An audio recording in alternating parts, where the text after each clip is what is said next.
나 어떻게 큰일 났어? 이번 대회는 망쳤다. 너 지금 장난하는 거지? 그게 말이 되는 소리야? 저기요, 혹시 무슨 일 있으세요? 서울의 한 지하철역 내부 등의 키보드. 가방을 메고 있는 외국인 남성들이 지하철 자리에 앉지 못한 채 우물쭈물하고 있습니다. 그런데 바로 그 순간 옆에 있던 한국인 여성이 말을 걸더니 외국인 남성들에게 현금과 함께 휴대폰을 내미는데요. 휴대폰 화면을 확인한 외국인 남성들은 이내 머리를 부여잡더니 갑자기 눈물을 흘리기 시작합니다. 과연 한국을 방문한 외국인 청소년 프로게이머 팀은 지하철에서 무슨 일을 겪은 것일까요? 감동의 모든 것 애청자 여러분. 영상 시작 전 좋아요와 불우이웃을 위해 끝까지 시청 부탁드립니다. 안녕하세요. 저는 중국에서 청소년 프로게이머 팀으로 활동하고 있는 하오르라고 합니다. 이제 막 고등학생의 나이가 된 저는 나이는 청소년이지만 성인들과의 게임 대회에서도 여러 차례 우승을 거두었을 정도로 전 세계 나라들에서 펼쳐지는 게임 대회에서 각종 상금을 휩쓸었는데요.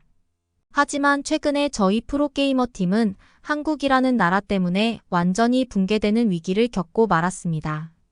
얼마 전 저희가 참석하는 게임 대회는 거액의 상금을 목적으로 한국에서 개최되었고 저희 청소년팀 선수들은 엄청난 고민에 휩싸이고 말았는데요. 사실 한국에 대해서 잘 몰랐던 저는 굳이 위험하고 치안도 좋지 않은 나라인 한국에서의 대회에 참가할 이유가 있냐면서 가지 말자고 팀원들을 설득했지만 평소 한국에 대해 관심이 많았던 팀 동료 왕취지는 오히려 프로게이머로서 활동하기에 한국이 최적의 나라라며 한국의 게임 대회에 참가하자고 저희 팀원들을 설득했고 심지어는 자신이 한국에서의 대회 참가 경비를 모두 지급하겠다는 도저히 이해할 수 없는 제안까지 하더군요. 결국 약 3개월 뒤 팀 동료 왕취지의 모든 경비 지급으로 저희는 한국으로 향하게 되었습니다. 그런데 저는 한국의 공항에 도착하자마자 뭔가 이상한 냄새가 공항 전체에 퍼져 있는 것을 느끼고 말았는데요.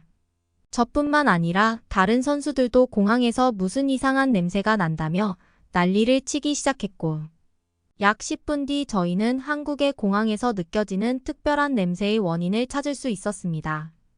알고 봤더니 한국의 공항에서 느껴졌던 냄새는 그 어떠한 담배 냄새도 느껴지지 않는 깨끗한 공기의 냄새였고 해외로 나갈 때마다 중국나 다른 나라의 공항에서 느껴졌던 흡연의 냄새가 느껴지지 않아 오히려 이상한 냄새로 느껴졌던 것이죠. 아직도 중국에서는 공공시설의 흡연이 가능하기에 공항은 물론 버스와 지하철, 심지어는 대부분의 식당에서까지 흡연의 냄새가 나서 어디를 가나 냄새 때문에 머리가 아팠는데 놀랍게도 한국은 공항에서부터 흡연 부스가 따로 만들어져 있어서 공항 내부에서는 흡연의 냄새가 전혀 느껴지지 않았습니다. 그저 별것 없는 후진국이라고 생각했던 한국이었지만 공항 외부의 깔끔한 흡연 부스가 만들어져 있는 모습은 저희가 경험했던 많은 나라들 중 최고 선진국의 모습에 가까웠고 특히나 더욱 충격적이게도 많은 한국인들이 이미 이러한 흡연 부스 내부에서만 흡연을 하는 높은 시민의식을 보이고 있었거든요. 저희가 자주 방문했었던 중국의 PC방은 외부에 흡연 부스가 있어도 귀찮다는 이유로 많은 중국인들이 그저 법을 무시하고 건물 내부에서 흡연을 했었는데 한국인들은 이러한 선진국 시민의식이 이미 일상이 되어버린 듯 누구나 법을 지키며 안전하게 흡연 부스의 규칙을 지키고 있었습니다. 살면서 처음 느껴보는 쾌적하고 깨끗한 공기에 저와 선수들은 공항에서부터 기분이 날아갈 것 같았고 그동안 한국이 돈도 없는 후진국이라고 오해했다는 사실에 큰 자괴감까지 몰려왔죠. 하지만 한국의 선진국. 놀라움은 여기서 끝나지 않았는데요. 인천공항 내부는 중국의 공항과는 비교도 되지 않을 정도로 거대한 규모와 각종 인프라 시설이 24시간 동안 운영되고 있었고 심지어 여기에 더해 5분도 걸리지 않은 무인 입국 심사 시스템은 왜 많은 외국인들이 최근 한국을 방문했는지 그 이유를 알 수 있었습니다. 다소 특이한 직업인 청소년 프로게이머라는 직업 때문에 각종 세계 대회에 참가할 때면 항상 유럽의 공항들에서 최소 3시간, 많게는 24시간까지 붙잡혀서 입국 심사에 대기에 걸렸어야 했는데 신기하게도 한국은 이러한 대기 시간이 전혀 존재하지 않을 뿐더러 그저 저희의 여권을 무인심사대에 접촉하면 자동으로 모든 신분 확인과 여권 만료일에 검사가 되더군요. 너무나 편한 한국 공항의 모습에 저는 깜짝 놀라고 말았고 평소 한국에 관심이 많았던 왕취진은 이곳이 전 세계 공항 서비스 1위인 인천공항이라며 마치 자신의 나라인 듯 자랑을 하기 시작했습니다. 한국에 도착하고 1시간밖에 지나지 않았지만 저와 다른 선수들도 어떻게 이렇게나 발전한 나라가 있었지? 라는 생각에 그만 너지 나가고 말았고 저희의 목적이었던 게임대회 참가마저도 잊은 채 인천공항 이곳저곳을 구경하기 바빴죠. 1시간 정도 공항을 구경하고 난 뒤 저희는 게임대회에 참가를 도와줄 협회 소속 한국인 직원분의 전화를 받을 수 있었고 자신의 이름을 수지라고 소개한 직원분은 약 10분 뒤 저희를 데리러 공항으로 직접 마중을 나오셨는데요. 수지 씨는 곧바로 게임 연습을 할 수 있는 연습장으로 안내해 주겠다며 저희를 차에 태운 뒤 서울로 향했고 차를 타고 가며 볼 수 있었던 서울의 도심 풍경은 눈으로 보면서도 당황스러울 정도였습니다. 중국에서는 대도시로 무조건 가야만 볼 수 있던 고층 빌딩이나 아파트들이 한국에서는 너무나 평범한 듯 도시 어디를 가나 볼 수 있었고 여기에 더해 도시 내부의 공원과 강이 있는 모습은 정말 영화에 나오는 모습과도 같았거든요. 그런데 수지 씨의 안내를 받아 게임 연습장에 도착한 순간 저와 팀원들은 그만 당황할 수밖에 없었습니다. 도착한 연습 공간은 수십 대의 컴퓨터들이 놓여 있었지만 어째서인지 내부에서는 단 한 명의 안내 직원도 볼 수 없었기 때문인데요. 수지 씨는 저희의 당황한 표정을 보더니 요즘 한국에서 유행하는 무인 PC방이라는 곳이라며 결제카드 하나로 최신식 사용과 시간 결제, 심지어는 라면과 같은 간단한 요리까지 전문 서빙 로봇이 무인으로 알아서 처리해준다는 믿기 어려운 설명을 하기 시작했습니다. 실제로 무인 PC방 정문에는 키오스크를 이용한 카드 결제로 시간을 결제할 수 있는 시스템이 있었고 이미 많은 한국인 분들은 그저 카드 한 장으로 먹거리 주문과 PC방의 이용요금까지 결제하고 있었죠. 사실 중국에서는 아직 PC방이라는 시설 자체가 거의 없을 뿐더러 이처럼 직원이 아예 없는 무인 매장은 도난의 위험성 때문에 상상조차 하기가 힘든데 한국은 높은 시민의식과 기술력의 발전 때문인지 그 누구 하나 PC방 내부의 물건을 훔쳐가지 않았는데요. 특히나 더욱 놀라웠던 것은 게임 연습을 하는데 단 한 번도 PC방의 전기가 끊기지 않았다는 사실입니다. 믿기 어렵겠지만 중국에 있는 대부분의 PC방은 너무나 불안정한 전기 공급 때문에 항상 1시간마다 PC방 내부의 모든 전기가 끊기는 사고를 겪어야만 해서 게임 연습이 불가능했는데 한국의 PC방에서는 이러한 일이 전혀 발생하지 않더군요. 심지어 더운 여름날이었지만 PC방 내부는 시원한 에어컨이 빵빵하게 나오고 있었던 것은 물론 각종 무인 로봇까지 돌아다니고 있을 정도로 한국은 전기 수급에서 전혀 가난한 나라처럼 느껴지지 않고 엄청난 부자 나라처럼 보였습니다. 저와 선수들은 눈으로 보면서도 믿기 어려운 한국 PC방의 모습에 여기가 진짜 천국이라며 그만 너지 나가고 말았고 몇몇 선수들은 게임 연습을 하기는커녕 무인으로 운영되는 PC방을 구경하느라 게임 연습까지 손에 잡히지 않을 지경이었죠. 알고 봤더니 한국은 PC방뿐만 아니라 편의점과 대형마트, 심지어는 몇몇 점포들까지 요즘은 대부분 무인으로 운영이 되고 있을 정도로 상당히 효율적인 나라였고 그래서 그런지 나이가 어느 정도 있으신 노인분들도 PC방을 찾아와 너무나 능숙하게 키오스크 결제를 진행하는 모습도 볼 수 있었는데요. 중국의 노인분들은 제대로 된 인프라 공급을 받지 못해 그저 낙후되어 가고 있는 마을에서 지내고 있는 것이 현실인데 한국은 이미 노인분들도 디지털 사회에 익숙한 듯 키오스크 조작부터 능숙한 컴퓨터 조작까지 자연스럽게 진행하고 있었습니다. 이미 한국은 중국은 따라잡을 수 없을 정도로 선진국 기술이 발달되어 노인분들에게도 그 영향력이 도달한 상태였고 시민의식도 매우 높게 진화해버린 것인지 중국처럼 가게 물건을 털어가는 범죄도 전혀 찾아볼 수가 없었죠. 또한 여기에 더해 더욱 놀라웠던 것은 바로 한국의 인터넷 속도였습니다. 사실 중국의 청소년 프로게이머로 활동을 하고 있기는 하지만 아직 인터넷 보급이 제대로 되지 않은 중국과 몇몇 유럽권의 나라들에서 활동하고 있는 다른 프로게이머 팀들은 항상 인터넷 속도가 너무 느려서 게임 대회 진행이 안 되거나 연습조차 불가능할 때가 많았는데 한국은 그저 평범한 PC방에서도 믿을 수 없는 인터넷 속도를 보이고 있었기 때문인데요.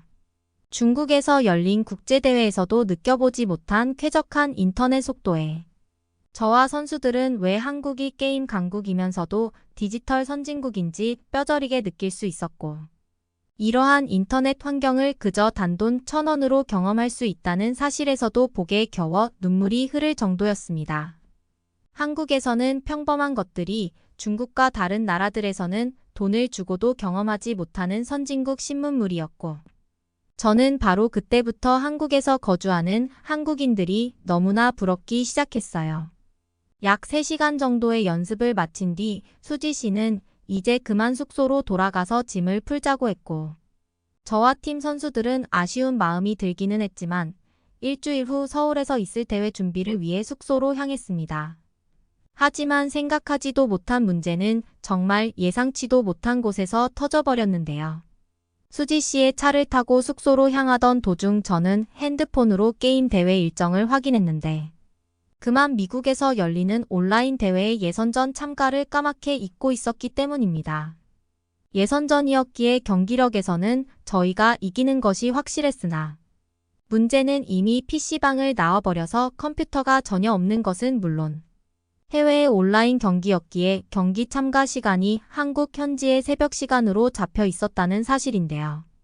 저는 곧바로 팀원들에게 상황을 알렸으나 다른 선수들도 온라인 대회의 참가를 완전히 잊고 있었던 듯 당황하는 표정만을 보이며 저희 팀은 단체로 패닉에 빠지고 말았습니다.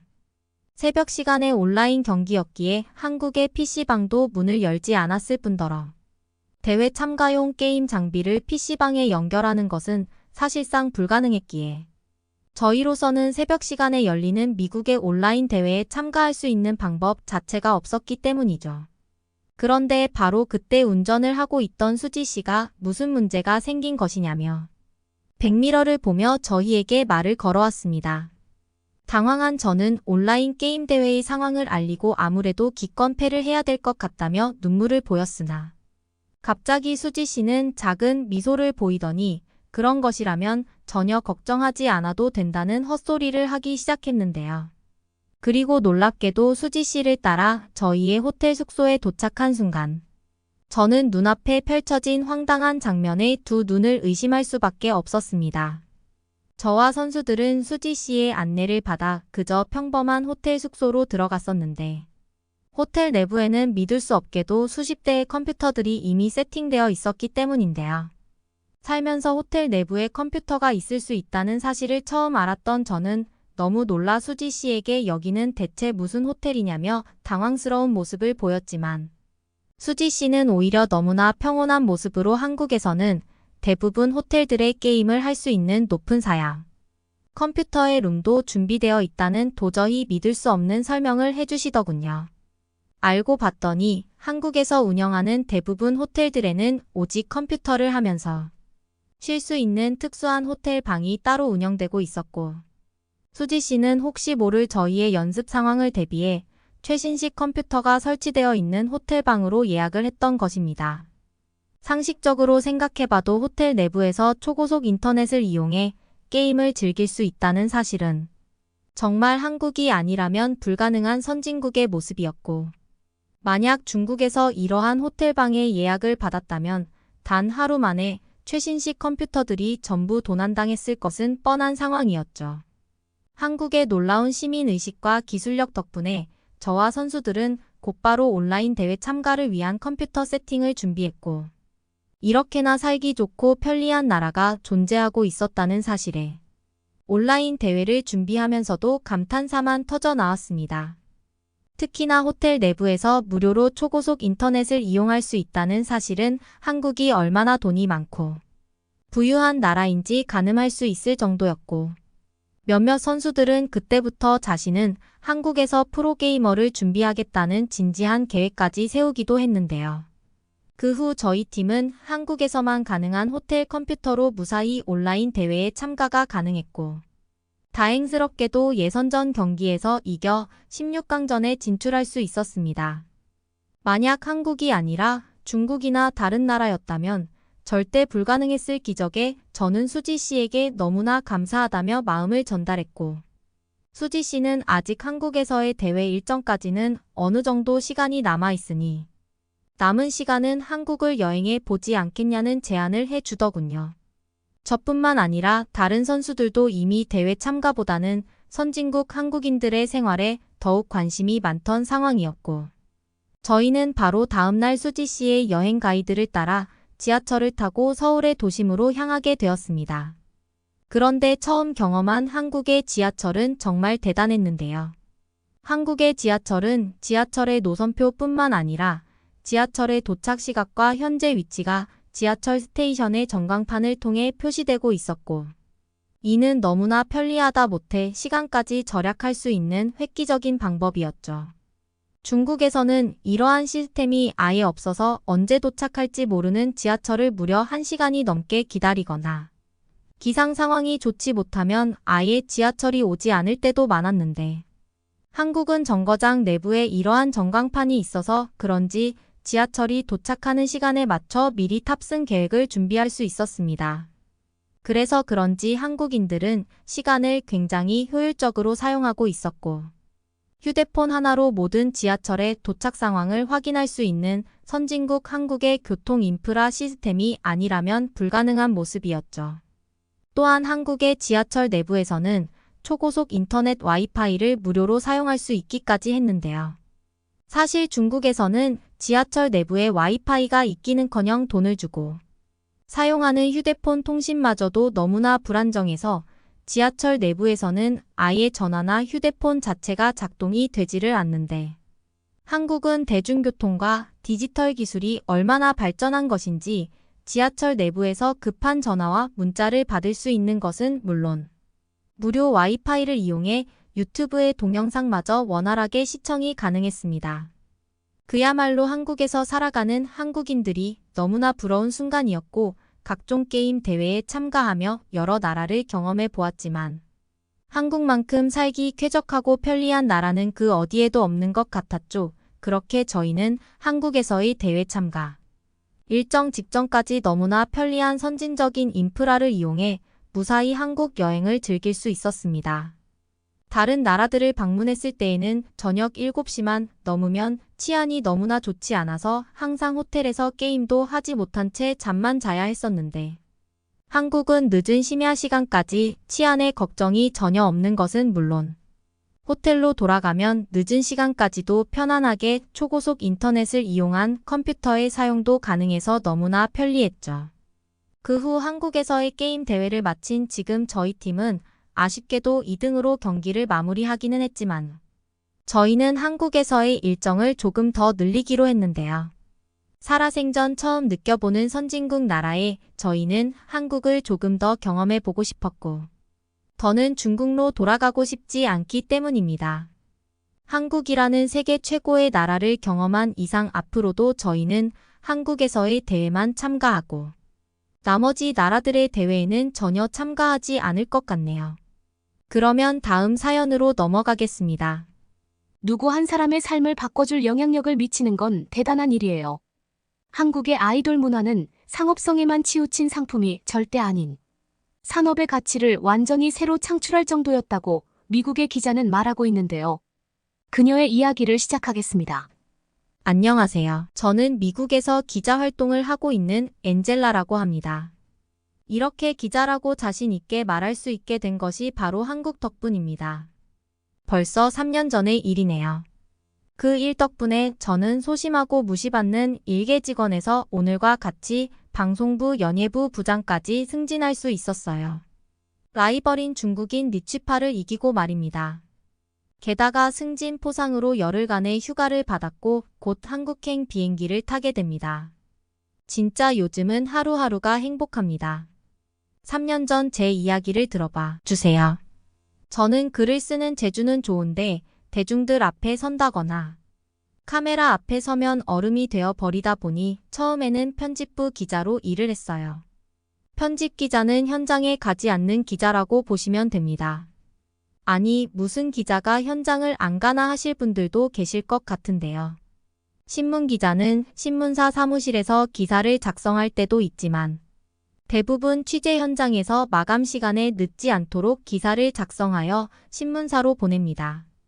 때문에 방송사와 신문사에는 기자들이 취재하여 온 촬영 테이프나 기사 내용을 점검하고 방송이나 신문에 나오기 적합하게 편집하는 작업을 편집 기자가 해요. 소심했던 저는 사건 사고 현장에 있길 두려워했어요.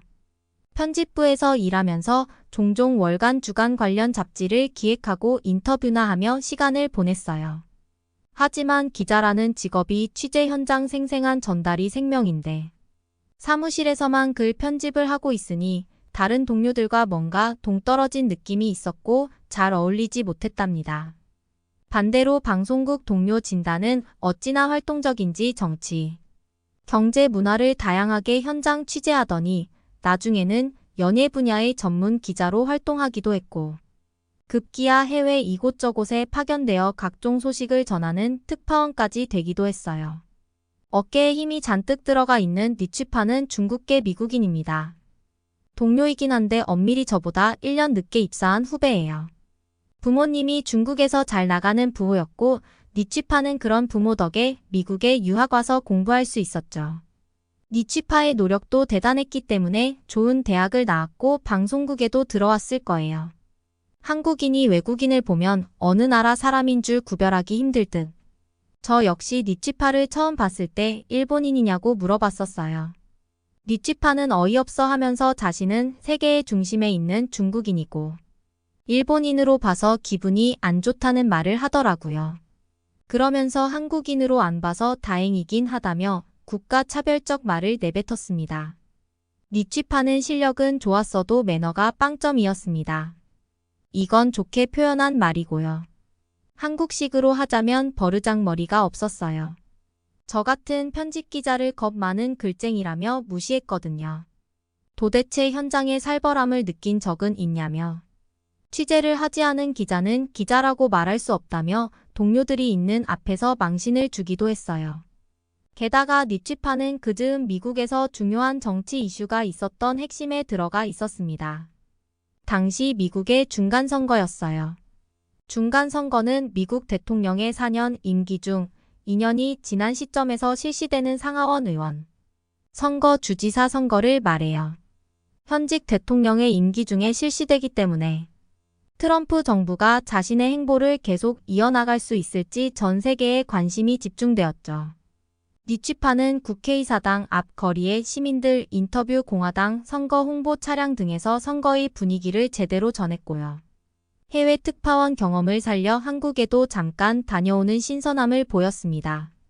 왜냐하면 그때 트럼프 대통령이 북한의 비핵화 협상과 관련한 정책을 하냐 마냐 하며 한국의 정세에 관한 중요한 결정이 있었고 니취파는 자신의 동양인 외모를 살려 한국의 한 정치인과 인터뷰를 시도했는데 통했거든요. 니취파의 역동적이고 다양한 시도는 방송국 내에서도 인정받아 그녀의 위상은 점점 높아졌습니다.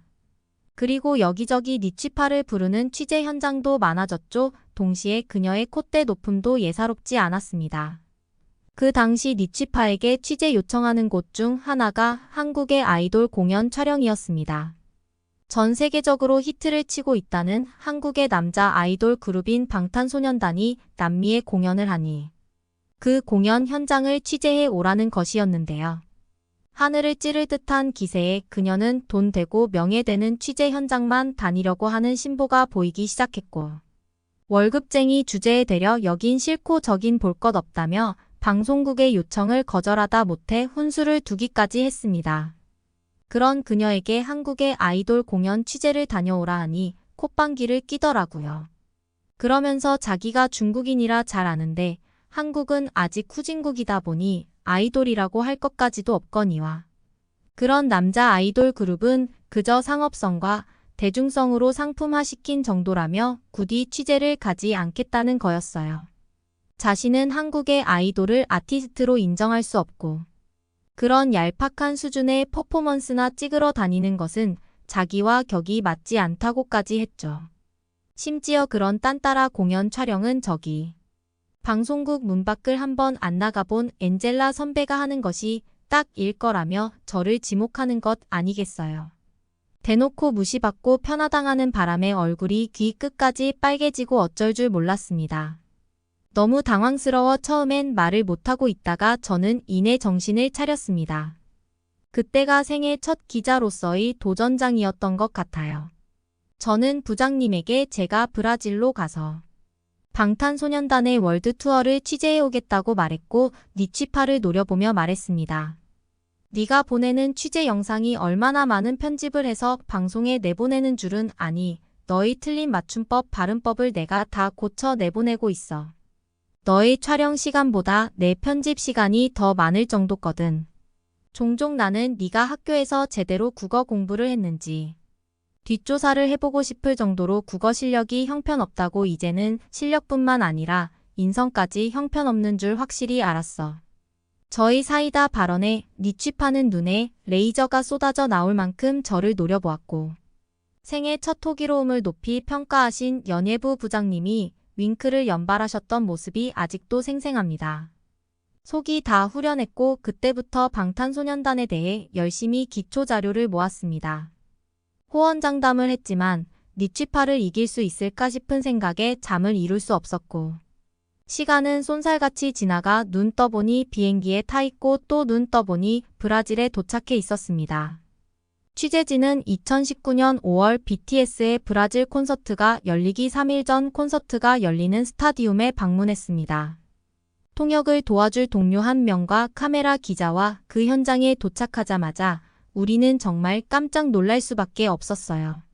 스타디움 앞에는 어림잡아도 수백 동은 되어 보이는 텐트가 설치되어 있었고 거의 작은 마을이라고 부를 수 있을 정도로 텐트 마을이 만들어져 있었습니다. 텐트 마을은 수많은 팬들이 서로 한 팀이라도 된 것처럼 어울리고 있었고 근처에는 마치 마켓이 매일 열리는 것처럼 친근한 인상의 아저씨들이 다양한 BTS 굿즈들을 깔아놓고 판매하고 있던 것이었습니다. 이러한 광경 자체가 놀라웠지만 더 놀라웠던 것은 인터뷰였습니다. 취재 현장이 처음이었던 저는 미리 수많은 질문을 적어 외워왔지만 막상 길게 줄 서 있는 많은 사람들 앞에서 그것도 카메라를 들이밀고 있는 상황에 어찌나 긴장을 했는지 입이 떨어지지 않더라고요. 5분 넘게 시작도 못하고 동동거리고 있는데 신기한 일이 일어났습니다. 베테랑 카메라 기자님이 저를 잠시 비추다가 줄을 서 있는 팬들에게 카메라를 들고 조금씩 다가가자 브라질 팬들은 기다렸다는 듯이 우리에게 먼저 다가왔고 질문을 하기도 전에 자기가 왜 줄을 서 있고 방탄소년단의 누구를 좋아하는지 줄줄 말을 하기 시작했어요. 그러면서 아주 자연스럽게 인터뷰가 시작이 되었습니다. 저는 그들의 인터뷰 대답 하나하나가 모두 놀라웠어요. 브라질에서 열리는 콘서트임에도 불구하고 브라질 전역에서 모인 것뿐만 아니라 페루, 볼리비아, 칠레 등 남미권에 속한 다양한 국가에서 왔더라고요. 거기다 상대적으로 10대들이 많다 보니 비행편으로 이동하기 부담스러워 며칠에 걸쳐 버스로 국경을 넘어 이동해 온 친구들도 있었습니다. 그 친구들이 텐트를 치고 짧게는 일주일에서 길게는 약 3달까지 방탄소년단 공연을 보기 위해 왔다는 거였어요. 더 대단한 건 아이들은 당직을 서는 것을 정해서 각자 순서를 정해 서로의 텐트를 지켜주는 시스템까지 갖추고 있는 상태였습니다. 텐트 안은 장기 노숙을 위한 각종 생활용품이 있다 보니 거의 살림집 수준이었습니다. 팬들의 열정을 보고 제가 얼마나 충격을 받았는지 인터뷰 공포증이 있었다는 걸 까맣게 잊고 잠시 텐트에 들어가도 되겠냐고 물었고 아이들은 깔깔 웃으면서 자기 집을 보여주겠다고 촬영팀을 데리고 갔습니다. 텐트 안은 생각보다 안락했고 이불과 매트까지 준비되어 있었어요. 하루 이틀 정도는 잘 머무를 수 있을 것 같은데 아무리 안락하다 한들 몇 달은 불가능하지 싶었습니다. 몇 달이 넘는 시간 동안 장기 노숙을 선택하면서까지 공연을 봐야 하느냐는 인터뷰에 소녀들은 오히려 저를 이상한 듯 쳐다보았습니다. 학자들의 표정에는 결코 불편한 생활에 대한 불만이나 어려움에 지친 이들의 표정이 아니었어요. 되려 모든 이들의 표정이 한껏 들뜨고 행복해 보였으며 소녀들의 입에서는 BTS를 향한 그리고 자신들의 삶에 대한 긍정적이고 희망적인 이야기들만이 나오고 있었습니다. BTS를 알게 된 이후에 한국에 대해 더 많은 것을 알고 싶어졌어요. 한국의 역사뿐만 아니라 다양한 문화들도 알고 싶어져서 지금 국제관 계약을 전공하고 있어요. 한국어도 배우고 있고요. 한국 드라마를 자막 없이 볼 정도예요. 브라질에서는 희망이 없어요. 하지만 방탄소년단의 노래를 들으면 행복해져요. 저는 한국의 아이돌이 적어도 남미 지역의 소녀들에게 얼마나 큰 희망을 주고 있는지 놀라지 않을 수 없었습니다. 니취파가 그렇게 한심하게 치부할 만큼 단순한 퍼포먼스나 공연에 그치는 수준이 아니었어요. 그리고 대망의 콘서트 당일 콘서트에 가본 적이 거의 없던 저는 콘서트장 주위를 보며 다시 한번 놀랄 수밖에 없었습니다. 주변에는 틈이 보이지 않을 정도로 수많은 인파가 도로를 뒤덮고 있었어요. 그야말로 정말 BTS 월드라고 할 수밖에요. 브라질 방송국뿐만 아니라 남미 여러 나라들의 주요 방송국 취재진들이 다 모였습니다. 남미 사람들이 한국어로 된 플랜카드를 들고 거리를 메우고 있는 이색적인 장면은 대단했습니다.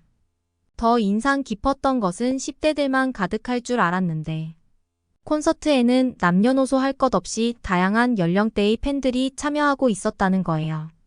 우리 방송국도 한국어가 적힌 옷을 입고 태극기를 들고 있는 한 중년의 남자에게 다가갔는데요. 그는 자녀들과 매일 BTS와 하루를 함께하다 보니 자신도 BTS 음악을 많이 듣게 되었다고 했어요. 평소 학업도 부진하고 친구 관계가 좋지 않았던 딸이 BTS 노래를 듣고 공감대를 공유하면서 자녀가 긍정적으로 변해갔다며 한국에 고맙다는 말을 전했습니다. 청소년 상담사도 자신의 딸을 이해하지 못했는데 한국에서 들려오는 음악 소리가 딸을 살려냈다고 하면서요. 딸은 아빠 옆에 꼭 붙어 음료수도 나눠 먹어가며 행복한 시간을 보냈습니다. 우리 취재진이 카메라를 들고 지나갈 때마다 팬들은 카메라를 향해 엄지척이나 리액션을 보여줬습니다. 공연 시작이 한참이 남았는데도 5만 명의 인파는 스타디움 주변의 스피커에 나오는 음악에 맞춰 떼창을 하고 있었습니다. 그야말로 장관이었죠. 여길 봐도 브라질 저길 봐도 브라질인데 거리에는 모든 사람이 한국어로 또박또박 완벽하게 노래를 부르고 있는 것을 보니 소름이 끼쳤습니다. 브라질이 열정의 나라여서 그런 걸까요? 한국과 브라질은 지구의 완전 반대편인데 미국인인 제가 봐도 이 장관을 보니 가슴이 벅차더라고요. 아마 한국인이 보았다면 감격에 겨울 것이라 생각했습니다. 그 순간 니취파가 생각났어요. 세계 특파원까지 했던 니취파가 이걸 모를 리가 없을 거예요. 게다가 한류 아이돌의 월드투어 공연 이야기는 브라질이 처음이 아니거든요. 미국, 영국, 프랑스 등 어느 곳에서도 몇 달 전부터 콘서트장에 모여 텐트촌이 없는 곳이 없었을 겁니다. 니취파는 이미 BTS 인기의 위험에 대해 알고 있었고 분명 좋은 취재감이라 생각했을 텐데요. 평소 중국과 한국은 비교 대상이 아니라는 인식을 갖고 있던 니취파에게 이렇게 말도 못할 한국의 인기를 보는 것은 어지간히 불편할 일일 겁니다. 그래서 이 취재를 피한 것이라는 확신이 들었죠. 저의 첫 현장 취재는 완벽했고 대성공이었습니다. 미국 방송국 사상 정규 방송 시청 시간대 최고의 시청률을 찍었고 방송국 유튜브 채널에서는 댓글이 5,000개가 넘을 정도로 뜨거웠습니다. 방송국으로 돌아온 우리 일행은 마치 금이 환향을 한 듯한 대접을 받았습니다. 니취파는 활짝 웃는 얼굴로 저에게 엔젤라의 완벽한 승리라며 치켜세워 주더군요. 하지만 그건 가식이었습니다. 며칠 뒤 오전 회의를 끝내고 간단한 티타임이 있었는데 사무직 직원이 실제로 방탄소년단 공연을 보지는 못해서 아쉬웠겠다며 이런저런 얘기를 꺼냈는데 뜬금없이 니취파가 공연이 다 거기서 거기지 뭐 다를 거 있겠어 라고 하더라고요. 저는 차분한 목소리로 니취파에게 말했어요. 니취파의 아이돌 문화에 대한 편협한 시각을 제대로 알게 해주고 싶었습니다. 한국의 아이돌 문화는 니취파가 말하는 대중성 상업성에만 치우친 상품이 절대 아니라고요. 산업마다 어떤 철학이나 가치관이 있는 것이고 아이돌 산업 또한 마찬가지로 단순한 인기로 돈벌이가 아닌 그 너머의 철학이 있다고 말했어요. 적어도 취재를 했던 브라질의 경우만 본다고 하더라도 브라질의 아이들은 좋은 교육 시스템에 있지 못한 편이지만 자신의 아이돌과 함께 살며 삶을 긍정적으로 재생산하고 있는 거라고요. 누구 한 사람의 삶을 바꿔줄 영향력을 미치는 건 대단한 일이고 그저 아이돌의 인기로 치부해서는 안 된다고 말이에요. 시사 팬들이 일주일에서 길게는 몇 달을 길바닥에서 시간을 보내는 것을 정말 광적이고 쓸데없다고 봐서는 안 되고 그 소녀들의 인생을 바꾸고 대화의 통로를 만들어주는 것이 한국 문화의 힘이라고 했습니다. 안타깝게도 중국은 그럴 만한 인물이 나오지 않았을 뿐이라고요. 제 말을 들은 신나는 자리를 피해버렸습니다. 더 이상 그녀는 저를 무시할 수 없었습니다. 한국의 방탄소년단 덕분에 저는 소심한 기자에서 연예부 전문기자로 등극했고 이후 활발한 취재 활동을 했습니다. 저 역시 그때부터 한국의 문화에 깊은 관심을 가지게 되었고 저의 취재 대상은 주로 한류의 움직임과 인기에 관한 것이었고 대세에 맞아 떨어져서 그랬는지 저희 보도는 늘 인기가 좋았답니다. 3년 후 결국 하늘의 별보다 따기 어렵다는 방송국 부서장이 되었습니다. 강력한 경쟁자인 니취파를 제치고 말입니다. 곧 한국행 비행기를 타게 됩니다. 전 세계 많은 팬들의 삶에 깊이 영향을 주고 저에게도 인생의 전환점이 되어준 한국의 문화에 이 자리를 빌어 다시 한번 감사드립니다. 한국의 여행을 소재 삼아 멋진 기사를 작성해 볼게요. 브라질에서의 공연은 10만 명의 팬들이 모여 삼바 축제를 능가하는 인기를 보였다고 하는데요. 전 세계 소녀 팬들의 꿈과 희망을 줄 수 있는 대한민국의 문화가 더 자랑스러운 오늘입니다. 그러면 다음 사연으로 넘어가겠습니다. 양국이라 하면 한국과 미국을 의미하는데 이런 발언은 중국 군인들의 희생을 무시하는 말이잖아. 한국 때문에 18만 명이 목숨을 잃었는데 우리 때문에 잘 살고 있는 거 몰라? 중국에서 돈 벌고 싶으면 중국인 정서를 제대로 알라고. 중국의 유명 SNS 웨이보에서 한국에 대한 비난이 쏟아져 나오고 있는데요. 몇 년 전 한국에서 연예부 기사를 쓰던 미국 기자가 겪은 일을 한번 들어보시죠. 미국에서 온라인 기자 활동을 하고 있는 레이지라고 합니다. 정식 방송국만큼은 아니지만 인지도가 있는 온라인 웹사이트에서 일하고 있고요. 저의 기사는 제법 인기가 좋습니다. 사실 네로라 하는 방송 기자보다 저희 조사 내용이 좋을 때가 훨씬 많아요. 여기저기 스카우트 제의도 받았지만 거절했습니다. 명성은 좋을지 몰라도 일할 때 제약이 많거든요. 기사를 자유롭게 쓰지 못한 점이 제일 크죠. 특정 내용은 부당하게 가려야 한다든가 누구 편을 드는 식의 기사를 쓰라고 하는 등등 말이죠. 그래서 자유로운 온라인 기자가 저에게는 딱입니다. 기자 일을 하는 건 제가 뭔가 알려드리려고 하는 걸 좋아해서예요. 분야는 가리지 않지만 특히 연예부 일을 좋아했어요. 그래서 헐리우드 스타들의 스캔들뿐만 아니라 남몰래 선행하는 일까지 제대로 알아보죠. 그런 제가 요즘은 국방부 기자로 바꿔야 하나 갈등이 생겨요. 연예부 기자로 활동하면서 주 무대가 할리우드였다가 2017년 즈음 한국의 남자 아이돌 그룹을 통해 한국을 알기 시작했습니다. 그들의 노래가 좋아서가 아니고요. 사실 저는 적당히 발랄하고 운치 있는 느낌의 포크송 같은 걸 좋아하는 편이라 아이돌 스타일의 노래는 그렇게 마음이 가지 않았는데 2018년에는 한국의 남자 아이돌 그룹인 방탄소년단이 한국 가수로는 최초로 미국 빌보드 차트의 1위를 차지하는 대이변이 발생했거든요. 빌보드 차트 1위를 했다는 것은 미국 대중들 사이에 최고 히트곡을 했다는 뜻입니다. 미국 가수도 아닌 한국 가수가 말이에요. 그런데 2년 정도 지난 후에도 한국은 소위 미국인 전용 시상식이라고 불리는 아카데미 시상식에서 한국 영화 기생충이 4개의 상을 휩쓸었고, 같은 해 방탄소년단은 빌보드 차트에 또 1위의 기록을 남기게 된 것입니다. 한국 콘텐츠의 힘은 전 세계의 경제 중심인 이곳 미국을 단번에 삼킬 듯 했죠. 연예부 기자로서 글 쓸 거리가 많아 그때 정말 한국 공부를 많이 하게 되었고, 그러면서 자연스레 한국 팬이 되기 시작했어요. 그런데 옆집 친구가 너무 잘나서 질투가 났던 걸까요? 방탄소년단이 미국의 한 기관에서 두 나라의 관계 증진에 공헌한 공로가 크다며 벤플리트 상을 줬어요. 그 자리에서 팀의 리더가 올해는 한국전쟁 70주년이 되는 해인 만큼 의미가 남다르다며 양구. 그러니까 미국과 한국이 함께 겪은 고난의 역사와 수많은 사람들의 희생을 영원히 기억해야 한다며 의미 있는 수상 소감을 밝혔었죠. 저도 이 소식에 대해 한창 기사를 쓰고 있을 때라 한국전쟁을 간략하게 요약한 것들을 보며 자료를 모으고 있었는데요. 그런데 갑자기 이게 화근이 된 겁니다. 저는 리더가 정말 자리에 맞게 격식 있고 품위 있는 인사를 했다고 생각했거든요. 생뚱맞게 중국 네티즌들이 뭐 양국이라 하면 한국과 미국을 의미하는데 이런 발언은 중국 군인들의 희생을 무시하는 말이잖아 하는 이상한 반응을 하는 것 아니겠어요. 네티즌들은 그렇다 쳐도 뭔가 트집을 잡았다는 생각이 드는 건지 중국 매체들도 덩달아 한국 전쟁에 18만 명이 목숨을 잃었다며 네티즌들을 부추기는 거 있죠.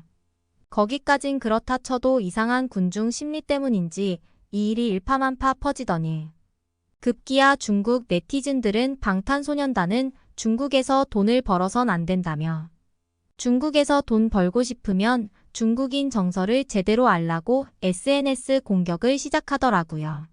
어떤 중국 네티즌은 한국 전쟁에 대한 완전히 일방적인 한국의 태도는 중국의 네티즌을 화나게 했고 한국은 미국에게 잘 보이려고만 하고 있다는 식의 글들이 도배가 되는 것을 보니 어처구니가 없었습니다. 아니 미국과 한국의 동맹과 관련한 일이었고 미국의 기관에서 두 나라 관계의 증진에 기여했다고 상을 주는데 그럼 거기서 양국이 잘해보자고 말하지 뜬금없이 중국의 희생이 고맙다고 얘기해야 하나요? 제가 일반적인 논리가 부족한 건지 아니면 정말 중국 네티즌들이 말하는 것처럼 중국의 희생이 너무나 큰데 미국만 옹호하는 메시지였는지 너무 궁금하더라고요. 기자로서 이건 제대로 알아야겠다는 마음이 불끈 솟아올랐습니다. 이게 바로 기자라는 직업의 묘미예요. 진실을 파헤치는 것 말이에요. 저는 학창시절 세계사 수업에서 아주 잠시 들었던 한국전쟁에 관한 이야기들을 인터넷으로 검색하기 시작했고 날짜 순으로 하나씩 정리해 보았어요. 그리고 미국과 중공군이 어떻게 했는지 등 며칠에 걸쳐 자료를 모았는데요. 제가 조사한 자료가 다가 아닐 수 있고 완벽하지 못할 수 있지만 적어도 중국이 이걸 정치적으로 이용하고 있다는 결론을 냈습니다. 중국과 미국의 무역 갈등 속에 시진핑 주석은 애국주의 영웅주의를 앞세우는 정치 선동을 하고 있는 것이었죠. 중국에서는 한국전쟁을 미국 제국주의 침략에 맞선 전쟁이고 중국은 미국에 맞서 북한을 도왔다는 의미로 항미 원조 전쟁으로 부르고 있더군요. 그러면서 한국전쟁은 남한의 침략으로 시작되었고 미국 정부가 간섭을 했으니 전쟁의 책임이 미국에 있다는 입장이었죠. 처음엔 진짜인가 싶어 너무 놀랐지만 조사를 하면 할수록 중국의 이런 시각이 전혀 새로운 건 아니었구나. 예전에도 이런 식의 우기기가 많았다는 사실을 알게 되었죠.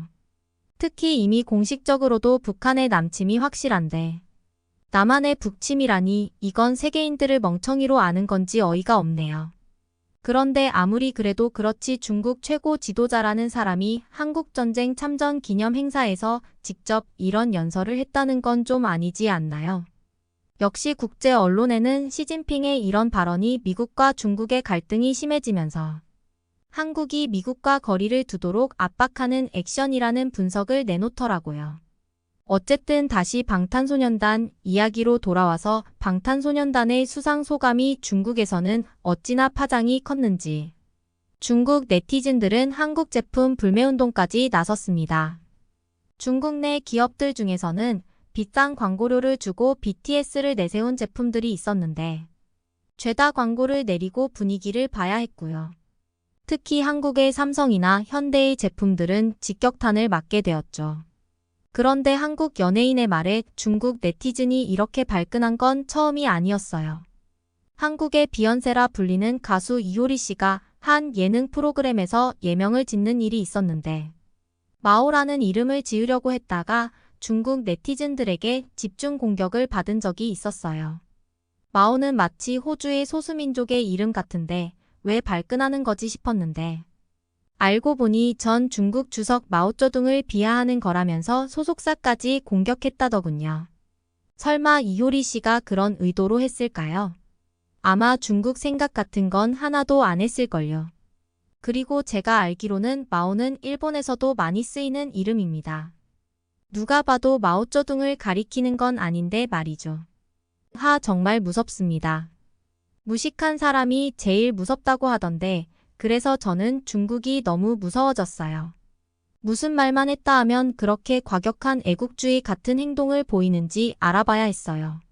10대부터 30대에 속한 중국 네티즌들은 역설적이게도 한류의 열렬한 팬인데 이들은 SNS를 오가면서 중국 내부에서는 느끼지 못하는 다양한 문화를 누리지만 누구보다 민족 자부심과 집단성을 보이고 있어요.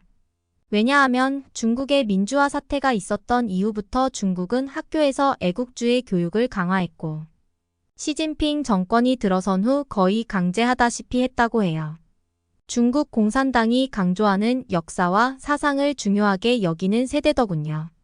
특히 소위 펀칭 즉 분노하는 청년으로 불리는 젊은 층은 SNS를 넘나들며 온라인에서 활동하는데 한국뿐만 아니라 홍콩과 티베트 문제에도 예민해요. 아니 중국 아닌 나라에 대해서는 다 예민해요.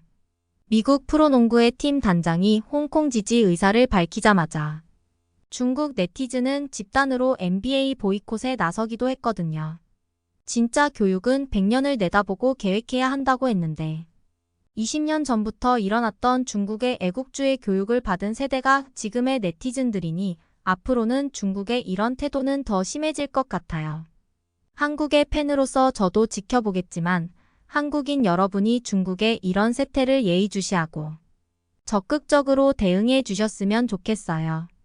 연예부 기자로 시작했지만 이런 왜곡된 국제 정세를 제대로 알릴 필요가 있고 그리고 개인적으로는 다시 트럼프가 집권하게 되면 군사 동맹에 차질이 생겨 한국의 국방 정세가 조금 걱정이 되다 보니 한국 군사력에 대한 공부도 많이 하게 되었어요. 많은 사람들이 한국 전쟁을 단순히 한국군과 북한군의 대결로 치부하는 경향이 있어요. 그런데 북한군은 전쟁 초반 3개월 정도 역할밖에 못하고 그 뒤 약 3년 동안은 중국군과의 싸움이었죠. 거기다 한국전쟁은 오래갈 전쟁이 아니었고 인천 상륙 작전 성공 후 분노의 북진이 시작되면서 파죽지세로 거침없이 진격해 올라가서 사실은 몇 달 만에 한국의 자유통일로 끝났을지도 모를 일인데 뜬금없이 중국의 개입으로 달라지고 기약 없이 길어졌습니다. 그로 인한 막대한 인명재산 피해는 물론 분담까지 되었는데도 중국은 사과나 유감의 표현은커녕 자신들이 침략자 미국을 물리쳤다며 자랑스럽게 떠벌리고 있으니 답답할 노릇입니다. 그런 역사를 보건 때 제가 우려할 수밖에 없는 게 중국과 한국의 인구수 때문입니다. 혹여라도 미국 대통령 선거에 트럼프가 다시 당선이 되어 돈 많은 한국은 알아서 핵을 보유해라고 하며 군사협력이 끊어지면 저 중국이 가만히 있을 것 같지 않거든요. 군사력이 어떤지는 제가 아직 조사를 안 해봐서 모르지만 아주 특별한 경우를 제외하고는 일반적으로 인력이 깡패잖아요. 한국은 5천만 인구인데 중국은 14억이 훨씬 넘는 숫자이니 체급 자체가 다른 게임 같거든요. 숫자로 보면 절대적으로 유리한 게임이 아니에요. 물론 군사력이 강할 줄 알았던 러시아가 우크라이나와의 전쟁을 몇 년째 끌고 가는 등의 의외의 군사력 모습을 보여줄 가능성은 있고 한국이 군사력 경제력 합세계 10위 안에 드는 강국이므로 외교 관계를 통한 도움을 받으면 승산이 꽤 높지 않나 싶기도 해요.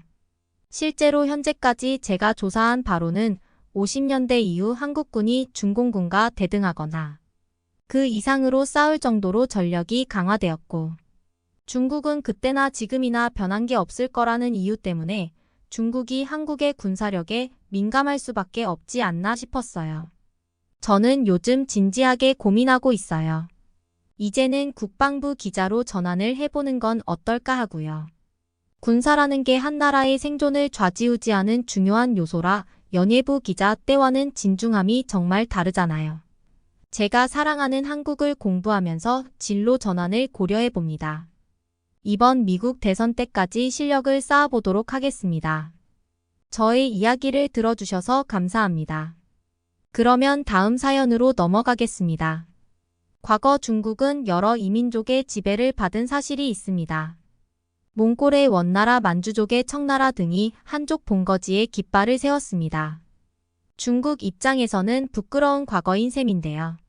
그래서인지 중국의 역사 왜곡은 날로 심해져 가고 있습니다. 중국의 동북아 공정은 말할 것도 없지요. 2002년부터 중국 정부의 주도 아래 시작된 동북 공정은 중국 동북 지역의 역사와 현실의 문제를 연구하기 위해 시작된 연구인데 다민족 국가인 중국 민족들을 단결시키고 사회주의 중국 통일 강화를 위해 추진된 학술 연구입니다. 그러나 연구 과정에서 고구려가 중국의 고대 지방 정권이라 주장하며 한국의 역사 형성 과정을 왜곡한 사실이 있었죠.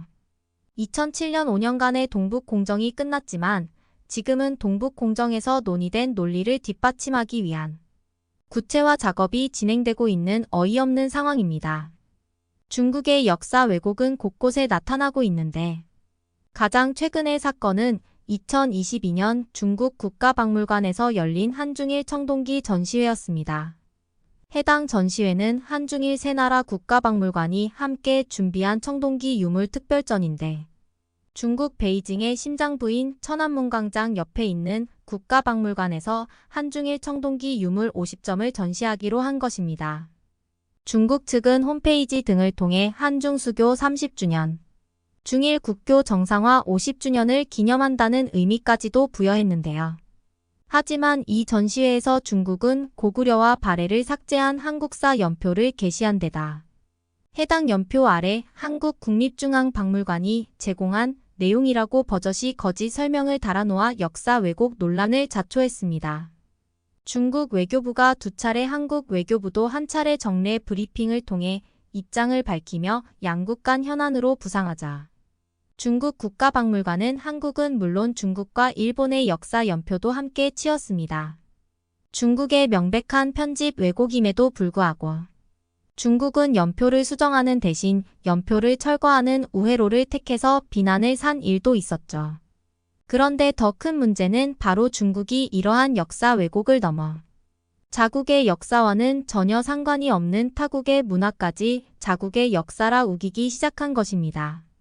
그리고 대표적인 역사 왜곡의 타깃은 최근 문화 강국으로 주목받고 있는 우리 대한민국이었습니다. 처음에는 한국 문화를 모방하는 것으로 시작했습니다.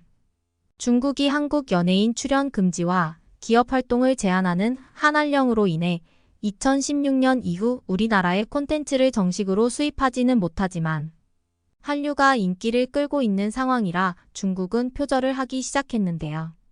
특히 드라마, 예능, 음악 방송 등 TV 프로그램 대부분의 분야에서 한국 문화를 모방했죠.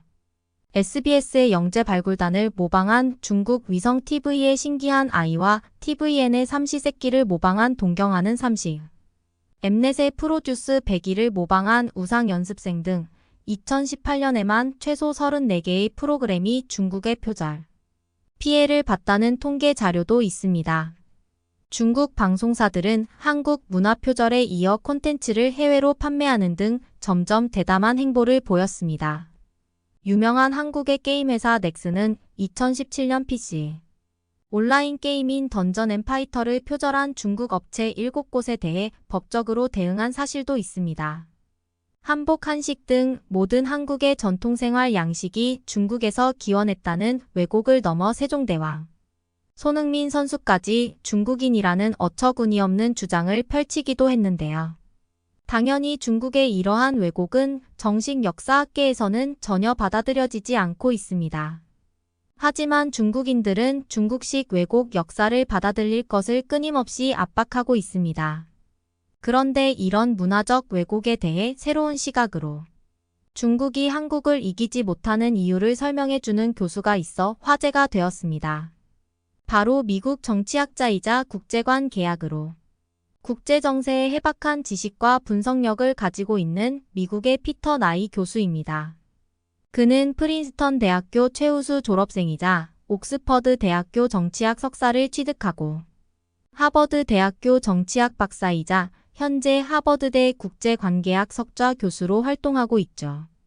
또한 클린턴 행정부에서 국방부 국제안보 담당 차관보를 지낸 미정부 관료 출신이기도 합니다.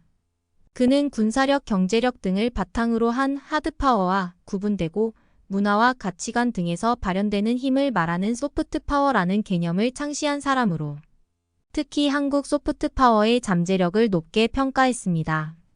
2023년 미국 싱크탱크 전략국제문제연구소가 주최한 한국 소프트파워 관련 화상 세미나 연설에서 나는 한국이 세계에서 가장 큰 성공 사례 중 하나라 생각한다 라고 밝혔습니다. 그는 소프트파워에는 국가의 문화 국내적 가치와 대외적 정책이란 세 가지 자원이 있는데 한국은 K-팝과 대중문화 등 문화 측면의 소프트파워를 잘 타고났다라고 말했습니다.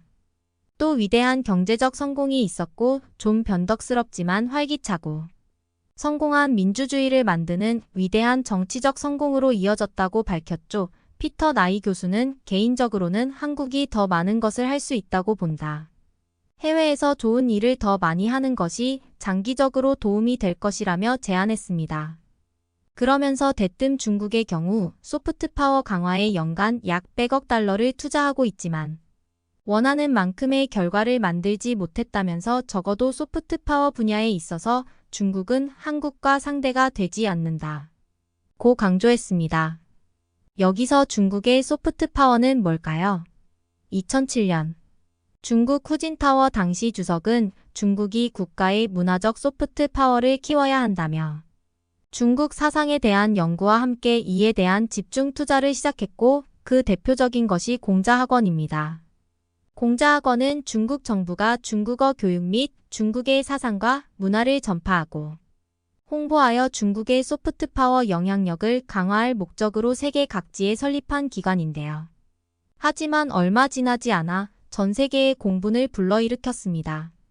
미국 FBI에서는 공자학원이 중국 공산당 사상 선전과 스파이 활동에 이용돼 수사 대상에 올랐다. 공자학원은 미국 내 중국 유학생과 중국 민주화 운동, 인권 활동과 관련된 재미 중국인 동향을 감시하는 거점으로도 악용되고 있다라고 밝힌 사실도 있죠. 또 슬로바키아의 공자학원 원장이 중국에 불리한 발언을 하는 학자들을 상대로 협박성 이메일을 보내 논란이 되기도 했습니다. 이러한 공자학원의 실태를 폭로하기 위해 도리스 리우 감독은 공자라는 미명 하에라는 다큐멘터리를 제작하여 공자학원의 침투 과정과 세계 각국의 공자학원 추방 운동을 여과 없이 반영하기도 했죠.